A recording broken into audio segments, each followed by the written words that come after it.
Halo Sobat Indak, ketemu lagi dengan saya Efta di Indak Podcast, Jejak Industri dan Perdagangan. Selamat datang bagi Anda yang baru saja bergabung di Indak Podcast. Podcast ini akan membahas serta memberikan informasi terkait dunia industri dan perdagangan. Nah, untuk kali ini, Sobat Indah, kita akan membahas tentang peran Dinas Perindustrian dan Perdagangan Provinsi Sulawesi Tengah, khususnya dalam pengawasan dan perlindungan konsumen. Nah, Sobat Indah, kita tahu di era sekarang ini, tuntutan masyarakat sebagai konsumen akan kebutuhan hidup begitu sangat besar. Nah, tentunya dibarengi juga dengan banyaknya produk yang beredar atau barang, baik itu kebutuhan primer, barang primer maupun sekunder yang bervariatif di pasaran, sehingga terkadang konsumen lupa akan keamanan maupun kelayakan suatu barang. Nah, ini juga akan berdampak pada konsumen itu sendiri, merugikan konsumen itu sendiri tentunya. Dan bagaimana mengetahui seperti apa perlindungan konsumen?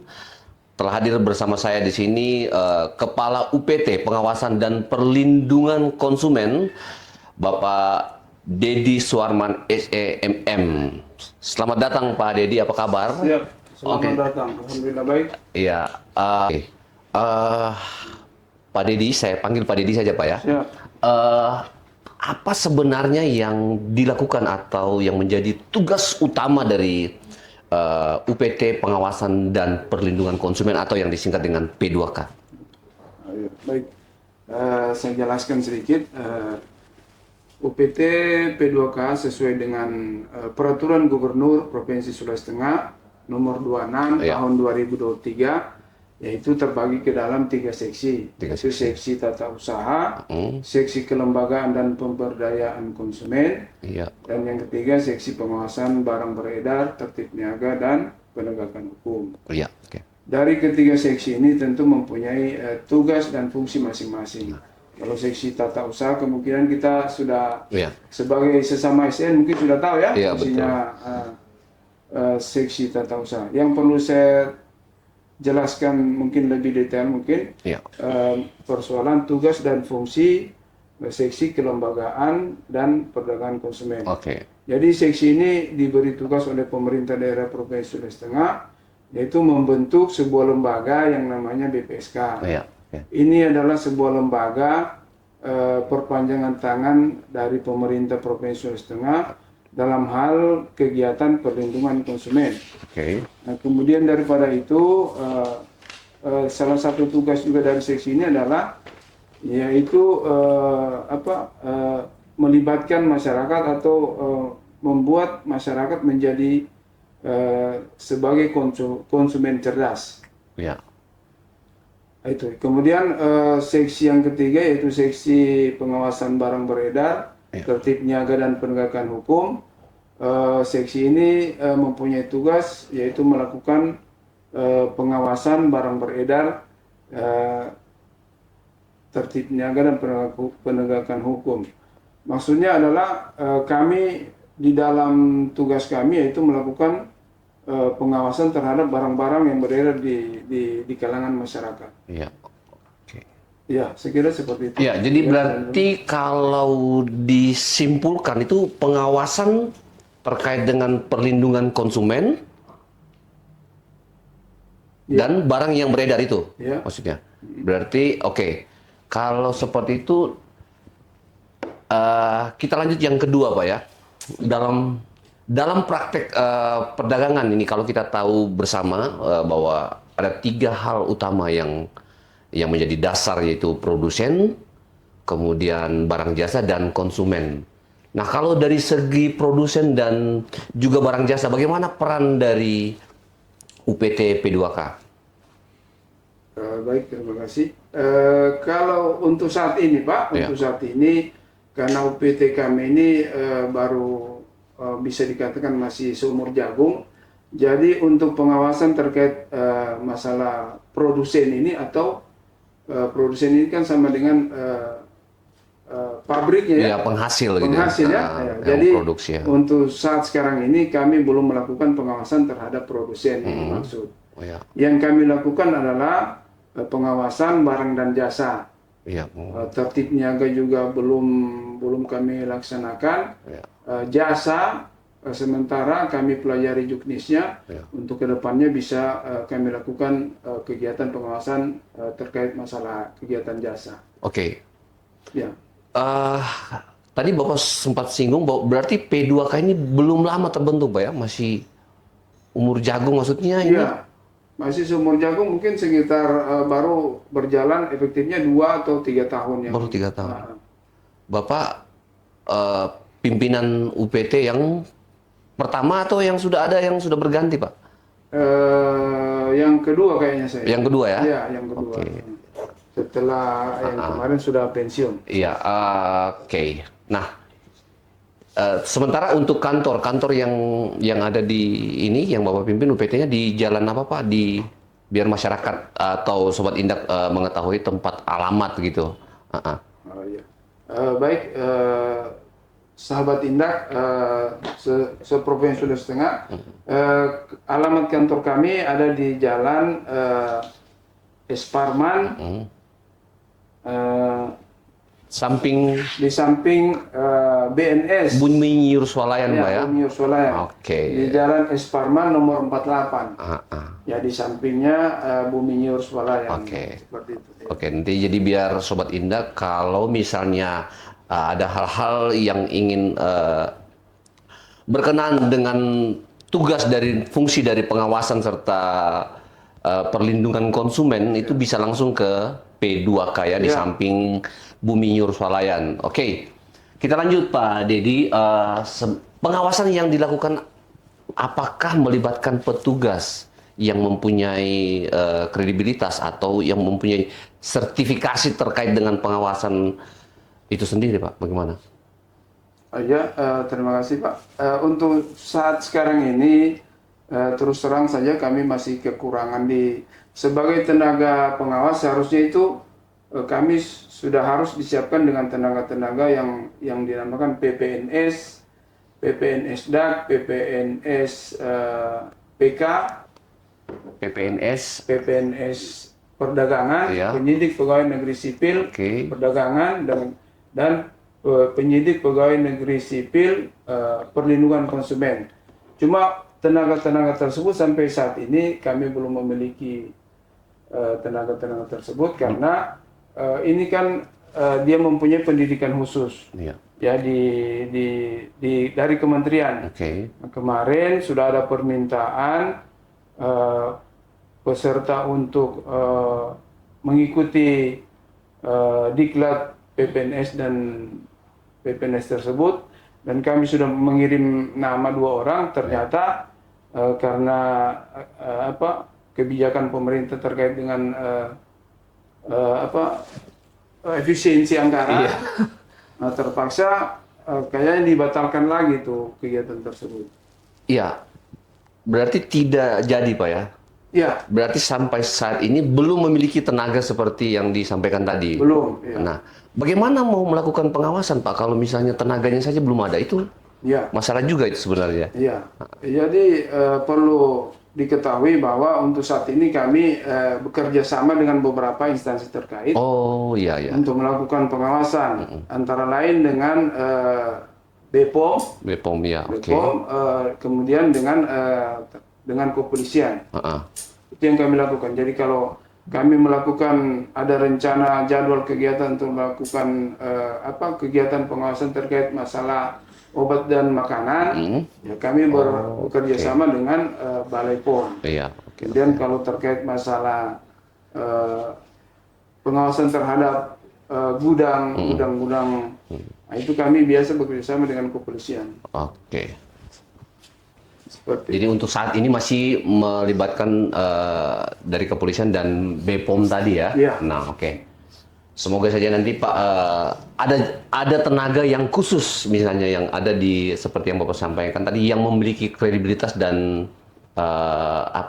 sertifikasi yang untuk sebagai pengawas ya. Nah, kita lanjut Pak. Nah, Ini apabila Pak ini terjadi suatu kecurangan atau pelanggaran terkait barang yang beredar atau jasa dan tertib niaga, apakah tindakan hukum, adakah tindakan hukum yang dilakukan Pak? Ya, kalau kita mengacu ke Undang-Undang Nomor 8 Tahun 1999 tentang perlindungan konsumen, itu barang siapa pelaku usaha yang melakukan kecurangan ataupun melakukan ketidakadilan terhadap proses transaksi, itu ada sanksi pidananya. Iya. Jadi sanksi pidananya itu 5 tahun atau denda 2 miliar. Ya. Seperti itu kalau kita mengacu ke Undang-Undang Nomor 8 tentang perlindungan konsumen. 2 miliar Pak ya? Ya, 2 miliar dendanya. Ya. Atau pidana 5 tahun. Kemudian, Ya. Cuma untuk saat ini pemerintah Provinsi Sulawesi Tengah memberikan kemudahan terhadap masyarakat atau konsumen bila mana mereka menganggap bahwa dalam proses transaksi tersebut mereka tidak mendapatkan keadilan, maka silakan konsumen dipersilakan untuk datang melapor ke BPSK. Ya, oke. Jadi itu Badan Penyelesaian Sengketa Konsumen. Jadi perlu saya informasikan kepada masyarakat juga Sulawesi Tengah bahwa saat ini BPSK ini di Sulawesi Tengah ini sudah ada 4. Oke. Sudah ada 4, yaitu ada BPSK Kota Palu, BPSK Donggala, Ya. BPSK Toli-Toli, Ya. dan BPSK Morowali. Untuk Sulawesi Tengah khususnya ya, berarti ada 4 BPSK ya? Iya. Oke. Ada 4, ya. Nah, untuk selanjutnya apakah ada lagi rencananya untuk BPSK yang di kabupaten-kabupaten lainnya bagaimana Pak? Oh iya. Ada rencana atau mungkin hanya ada 4 itu saja yang sudah yang sudah didirikan di kabupaten, atau masih ada rencana lagi untuk membangun BPSK atau apa yang ada di kabupaten yang belum khususnya? Yang belum ya. Ya. Oh iya. Untuk tahun 2025 ini sekarang kita ini kan masih pakai sistem zonasi ya. Ya. Jadi ini terkait juga masalah penganggaran daerah, masalah kemampuan penganggarannya daerah. Jadi diambil kebijakan terkait masalah BPSK ini, kita masih menggunakan sistem zonasi. Artinya satu BPSK itu dia punya wilayah kerja dua kabupaten. Iya. Jadi seperti Kota Palu ini dia punya wilayah kerja ini Kota Palu dan Parigi. Iya. Kemudian Donggala itu wilayah kerjanya Kabupaten Donggala dan Kabupaten Sigi Biromaro. Iya. Kemudian Kabupaten Toli-Toli itu wilayah kerjanya Kabupaten Toli-Toli sendiri dan Buol. Oke. Morowali yaitu Morowali dan Morowali Utara. Jadi rencananya tahun 2025 ini kami akan memproses lagi untuk pendirian satu BPSK yang baru, yaitu BPSK Kabupaten Luwuk. Iya. Nah, jadi Banggai ya, Banggai. Banggai, Oke. ya, Banggai. Jadi ini nanti wilayah kerjanya nanti lebih luas lagi. Jadi wilayah kerja nanti ini Banggai bersaudara. Iya. Jadi Banggai sendiri, Banggai Kepulauan, dan Banggai Laut. Jadi ini insya Allah tahun 2025 ini kami akan proses. Oke. Siap. Apakah 4 tadi ini BPSK yang Bapak sebutkan ini, apakah masyarakat sudah tahu Pak bahwa keberadaan dari BPSK itu sendiri? Bagaimana dari UPT P2K itu bisa jalan atau seperti apa agar masyarakat itu tahu gitu? Ya. Jadi BPSK ini kan buat masyarakat juga adalah sebuah organisasi atau lembaga yang diperuntukkan untuk membantu konsumen ya. Iya, oke. Jadi dan lembaga yang baru. Artinya untuk saat ini yang kami lakukan di UPT P2K, dan kami selalu menyarankan kepada semua BPSK yang sudah berdiri, itu untuk selalu menggiatkan sosialisasi. Sosialisasi dilakukan, diintensifkan sebagai upaya untuk memperkenalkan kepada masyarakat bahwa ada lembaga yang mengurus atau tempat mengadunya para konsumen yang diperlakukan secara mungkin kurang adil oleh pelaku usaha. Jadi seperti itu. Pak Dedi, ini ada dua ini, kalau saya lihat ini ada badan BPSK dan YLKI. Nah itu kalau itu bagaimana Pak posisi dari kedua yang saya sebutkan tadi, BPSK dan YLKI itu bagaimana Pak? Ya,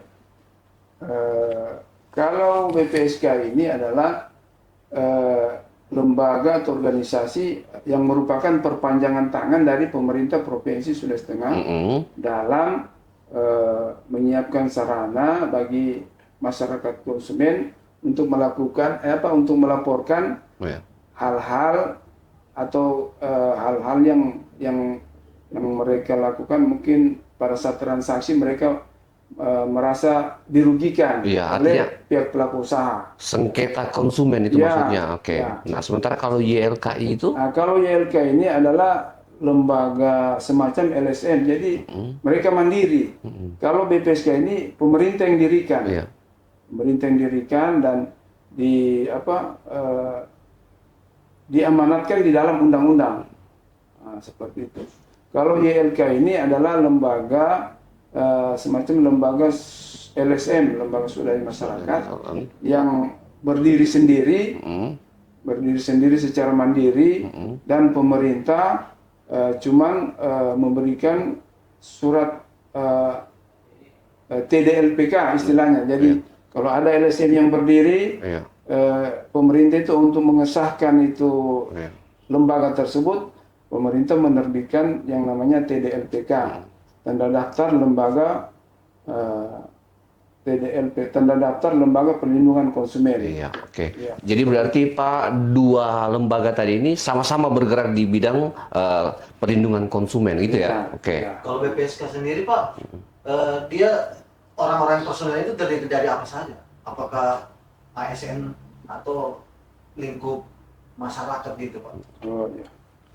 Baik, kalau anggota atau pengurus BPSK ini di dalamnya itu dia terdapat tiga unsur dari unsur masyarakat. Jadi di dalam kepengurusan BPSK itu dia harus ada unsur pemerintahnya harus ada, yaitu ASN. Kemudian harus ada unsur pelaku usahanya. Kemudian harus ada juga unsur konsumennya. Nah berarti dua yang tadi disebutkan itu bagaimana kolaborasinya Pak dengan UPT atau dengan pemerintah daerah gitu maksudnya? Jadi kami sebagai pemerintah, pihak pemerintah yang dipercayakan untuk membina kedua lembaga ini. Jadi kami membina BPSK dan YLK sekaligus mengevaluasi kinerja mereka. Seperti itu. Kalau mekanisme pengaduan di BPSK gimana Pak?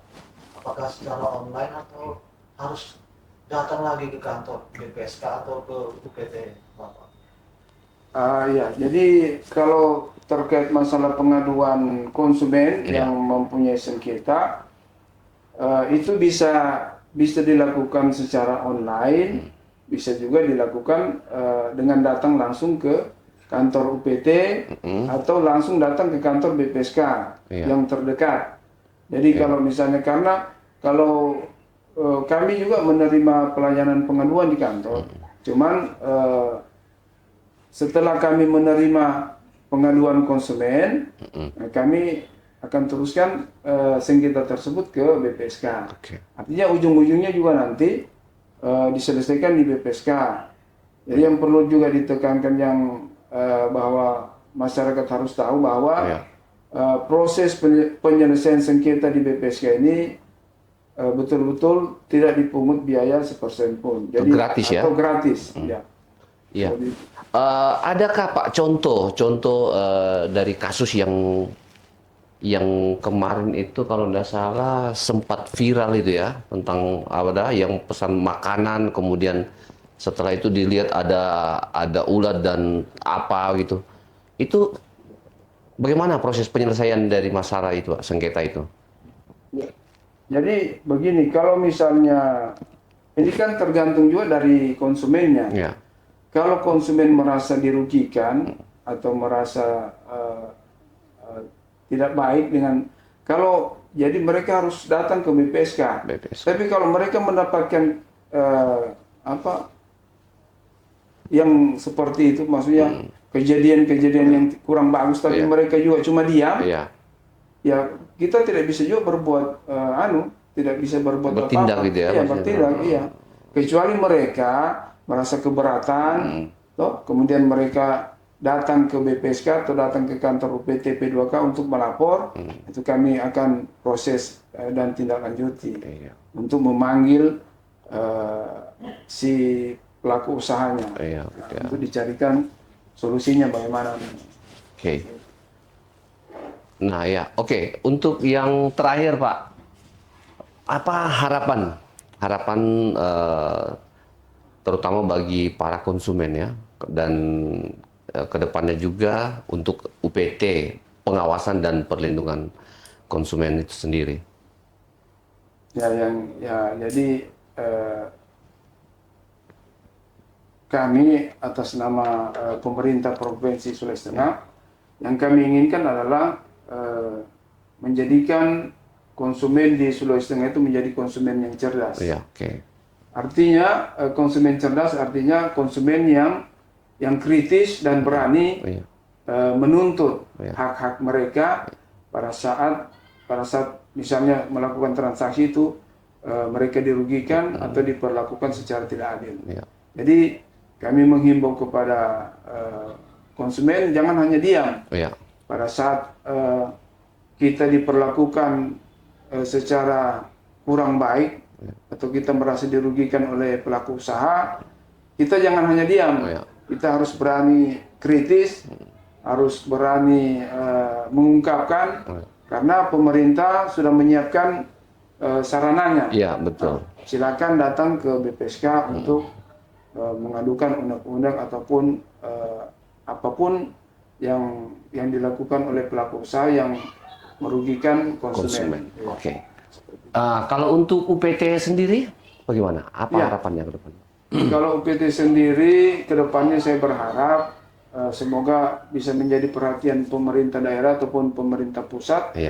Ya seperti yang saya sampaikan di awal tadi bahwa kami ini selaku pengawas perlu dipersenjatai. Maksudnya supaya kalau kami turun ke lapangan, kami sudah harus lengkap, kami punya atribut ya. Seperti yang saya sampaikan tadi itu terkait masalah ketersediaan PPNS, PPNS perdagangan, PPNS perlindungan konsumen, PPBJ, PPTN, itu. Jadi semoga kedepannya ini tenaga-tenaga yang saya sebutkan tadi, karena itu merupakan salah satu kelengkapan bagi tenaga pengawas.